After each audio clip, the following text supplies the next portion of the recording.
Once you understand that Africa's poverty is not accidental, but structural, the next uncomfortable truth begins to emerge. Many of the solutions promoted to help Africa are designed to manage poverty, not eliminate it. And this is where aid, NGOs, and international institutions enter the story. Often with good intentions, but harmful incentives. Because modern aid has become an industry of its own, worth hundreds of billions of dollars, employing millions of people whose livelihoods depend on problems continuing to exist, not disappearing, and when money flows into countries without strengthening local production, accountability, or ownership, it quietly weakens the very systems it claims to support, creating dependence instead of resilience. And this is why decades of aid have not produced self-sustaining economies, because aid often treats symptoms like hunger, disease, or unemployment without addressing the economic engine underneath. And worse, it can distort local markets by flooding them with free or subsidized goods that destroy local businesses.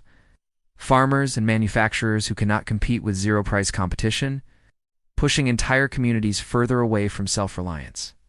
While donors celebrate short-term wins that look good in reports, but fade once funding ends. And layered into this is the role of global financial institutions, which present themselves as neutral advisors but often act as enforcers of a single economic ideology, pushing privatization, austerity, and open markets as universal solutions, even when history shows that today's rich countries did the opposite during their development phase. It's protecting infant industries, subsidizing growth, and controlling capital flows until they were strong enough to compete. Yet African countries are rarely given that same flexibility. When they resist, they are punished with downgraded credit ratings, reduced access to loans, or capital flight, creating a powerful incentive to comply rather than innovate. And this compliance shapes national priorities, forcing governments to focus on balancing budgets for external approval instead of investing aggressively in infrastructure, technology, and industrial capacity, which are the real foundations of wealth. And at the same time, multinational corporations play a silent but decisive role, entering African markets with massive financial power. Tax advantages and legal teams that negotiate contracts heavily tilted in their favor, extracting profits while contributing minimal local value.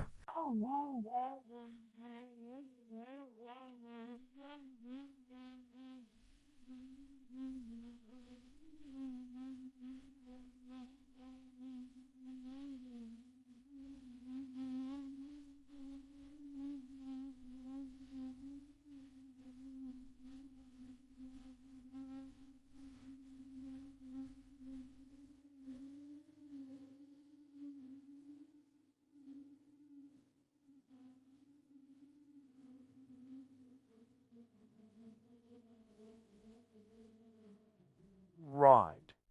Well, while the word, I'll give them all wow, or I'll go war with the way one round, to some guy, right, okay,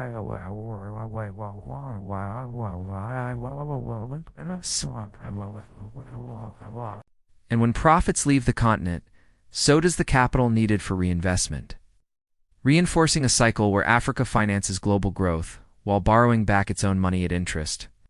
And inside this system, local entrepreneurs face enormous barriers, including high interest rates, unstable currencies, poor infrastructure, and limited access to global markets, making it far easier to import finished goods than to produce locally. A reality that quietly kills innovation before it can scale.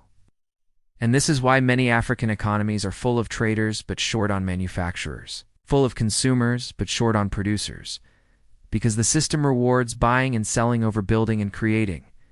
And even politics becomes shaped by this reality, as leaders who challenge unfair contracts or push for economic independence often face intense pressure, while those who maintain the status quo are rewarded with international praise, funding, and political protection, sending a clear message about which behavior is acceptable. And for ordinary people, this translates into a feeling of powerlessness, where hard work does not guarantee progress. Savings lose value to inflation, and opportunities feel permanently out of reach, fueling frustration, migration, and social instability, which then gets cited as evidence that Africa is not ready for development. A circular argument that ignores the root cause. And perhaps the most damaging outcome of all is psychological, because when generations grow up in systems that consistently limit upward mobility, ambition narrows, risk-taking declines, and survival replaces vision, not because people lack dreams, but because the cost of failure is too high. And yet, despite all of this, cracks are forming in the system. Because technology, demographic growth, and shifting global power are creating new opportunities that did not exist before. And the real question is not whether Africa can rise, but whether the existing global order will allow it to do so on its own terms. Because true development would require rewriting trade relationships, renegotiating resource contracts, investing in local value creation, and allowing African nations the policy space to make mistakes, protect industries, and prioritize long-term growth over short-term approval, changes that threaten entrenched interests far beyond the continent. And this is why progress is slow, contested, and uneven, not because Africa lacks solutions, but because the solutions challenge a system that has worked very well for someone else, setting the stage for the final and most important chapter of this story: what real change would actually look like, and why it is closer than most people think. Africa is often described with a single misleading sentence. Africa is poor because it lacks resources, and that idea has been repeated so many times that it feels like a fact. Yet nothing could be further from the truth, because Africa is not poor in resources, intelligence, culture, or potential. It is poor in outcomes, and outcomes are shaped by systems, incentives, and power structures that were built long before most modern African nations even existed.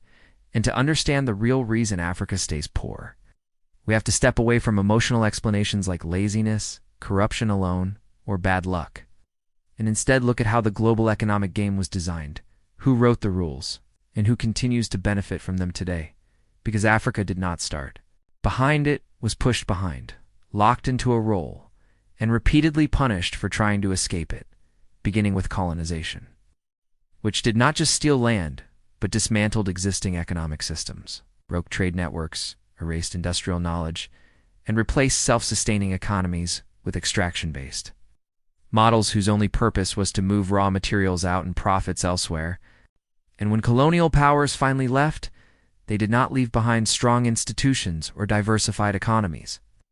They left behind borders drawn for convenience, governments trained to obey external interests, and economies dependent on exporting cheap raw goods while importing expensive finished products, a trap that economists call dependency, where a country can work endlessly and still fall further behind, because the value is created somewhere else.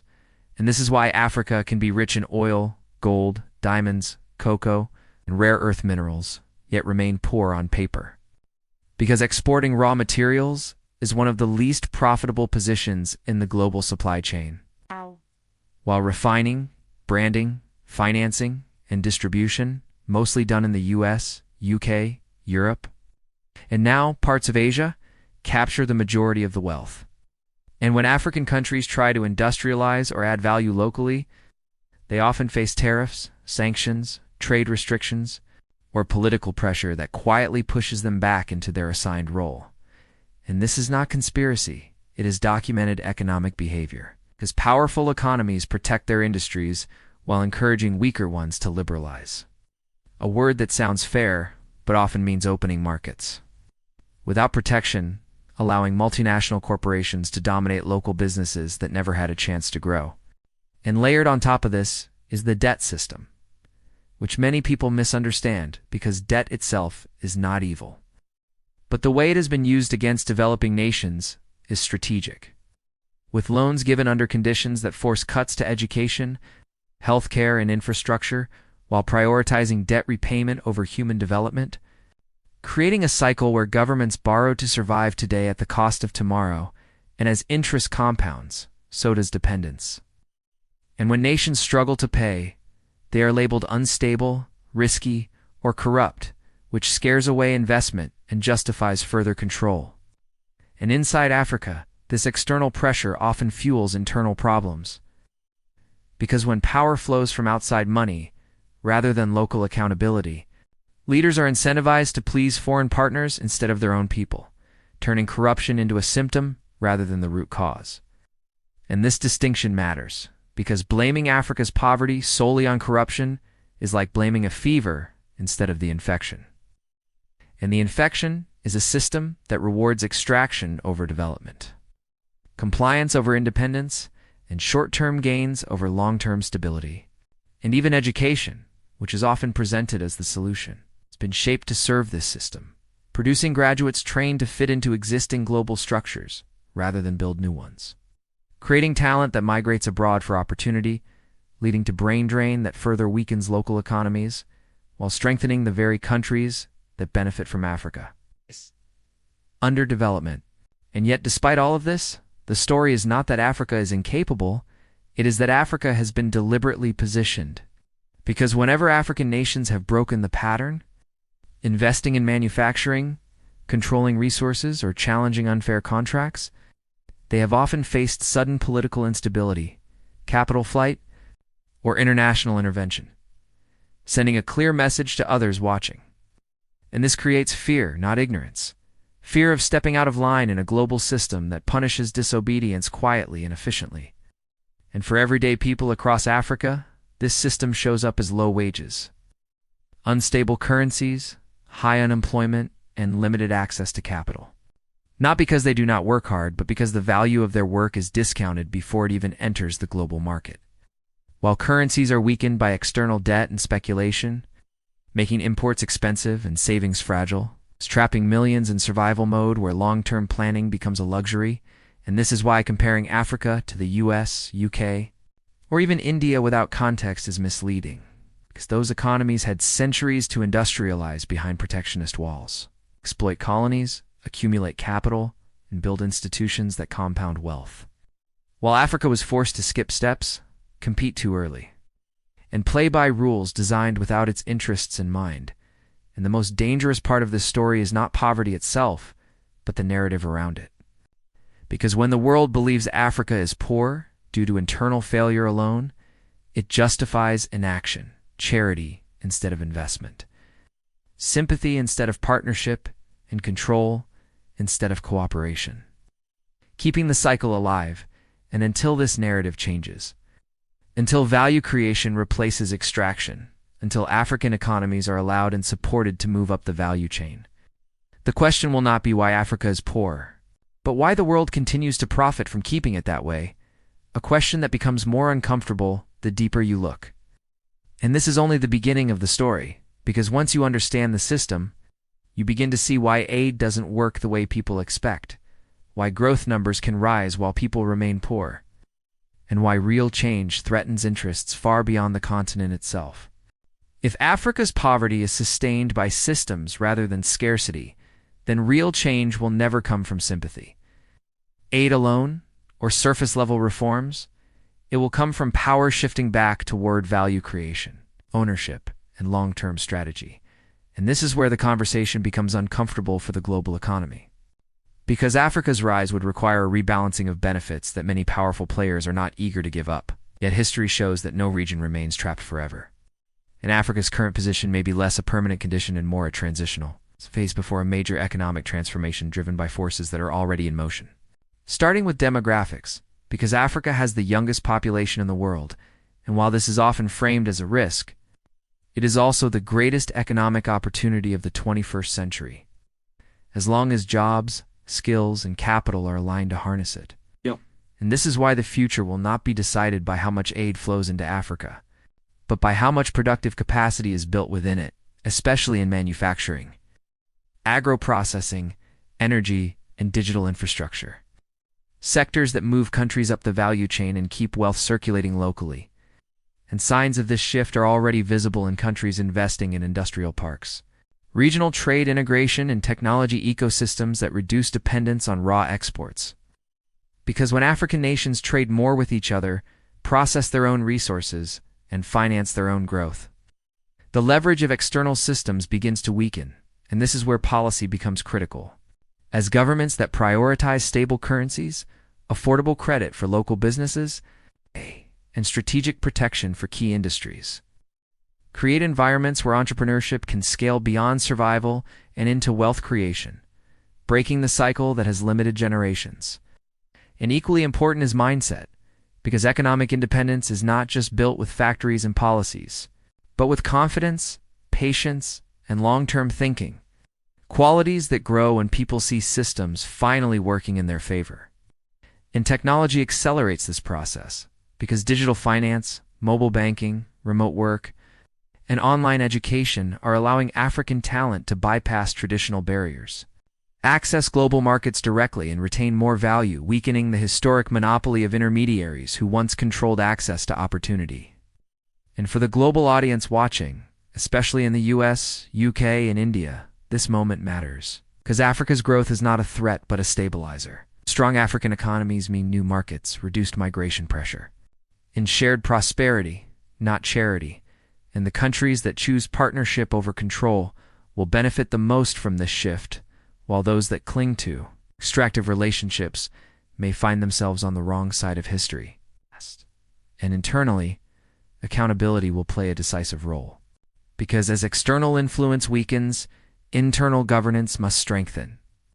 With citizens demanding transparency, leaders investing in institutions, and success being measured by productivity rather than promises. And this balance between external fairness and internal responsibility is where true development lives. Because systems matter, but choices matter too. And Africa's next chapter will be written by those who understand both. And perhaps the most powerful change of all is narrative. Because once Africa is no longer seen as a place to be saved, but as a place to invest, build, and partner with, capital, talent, and innovation will follow, accelerating growth in ways that statistics cannot predict. And the real reason Africa has stayed poor is not because it is incapable, but because it has been playing a rigged game for too long.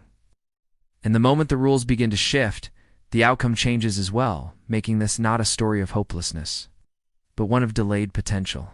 And delayed potential, once unlocked, tends to move faster than anyone expects, closing the chapter not with pity, but with a question that now belongs to the entire world. When Africa rises, who will be ready to rise with it, and who will be left behind by the systems they refuse to change? By the time you reach this point in the story, the most important realization is not about Africa itself, but about how wealth actually works in the modern world. Because poverty is rarely the result of a lack of effort, intelligence, or ambition. It is usually the result of being positioned at the wrong end of systems that quietly transfer value upward, outward, and away. And Africa has been one of the clearest examples of this reality, not because it failed to participate in the global economy, but because it was integrated into it on terms that ensured dependency rather than dominance. And what makes this chapter different is that the old systems are beginning to weaken, not out of kindness, but out of necessity.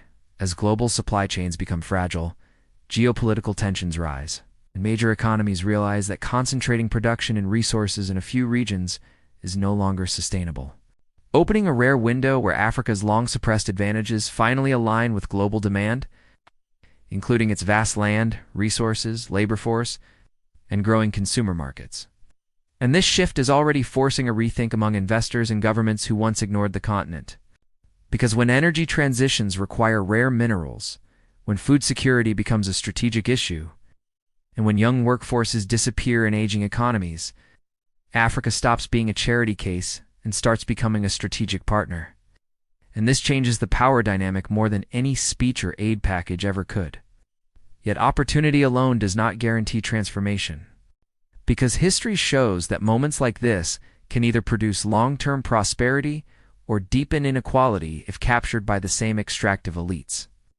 Which is why the next phase of Africa's journey will depend heavily on who controls capital, contracts, and narratives during this transition. It's foreign investment that builds local capacity, transfers skills, and anchors value chains domestically can accelerate growth. While investment that simply replaces old extractors with new ones will repeat the past under a different name. And this is where regional cooperation becomes critical. Because individual countries negotiating alone remain vulnerable, but unified markets, shared infrastructure, and coordinated policy dramatically increase bargaining power, allowing African economies to set terms rather than accept them. And this logic applies equally to finance, where local capital markets, development banks, and regional currencies reduce exposure to external shocks that have historically erased progress overnight. And for ordinary people, This transformation may not feel dramatic at first, because structural change is slow and uneven. But its effects compound quietly, showing up as more stable prices, better jobs, stronger local businesses, and currencies that no longer punish saving and planning, creating space for long-term thinking to replace survival mode, which may be the most revolutionary change of all, because societies that can plan decades ahead make fundamentally different choices than those forced to think in weeks or months, and this psychological shift is often overlooked. Yet it determines everything from education to entrepreneurship to governance, and for the global audience, especially viewers in the US, UK, and India. This chapter matters because it reveals an uncomfortable truth. The same systems that kept Africa poor are beginning to strain everywhere else too, concentrating wealth, hollowing out middle classes, and creating instability that no border can contain. Meaning Africa's story is not separate from the world's future, but deeply connected to it, and learning from Africa's experience becomes a warning and a lesson at the same time, showing what happens when value creation is separated from those who produce it, and what becomes possible when that gap begins to close. And this is why the final outcome will not be decided by slogans about hope or despair, but by concrete choices made now about trade, technology, investment, and governance.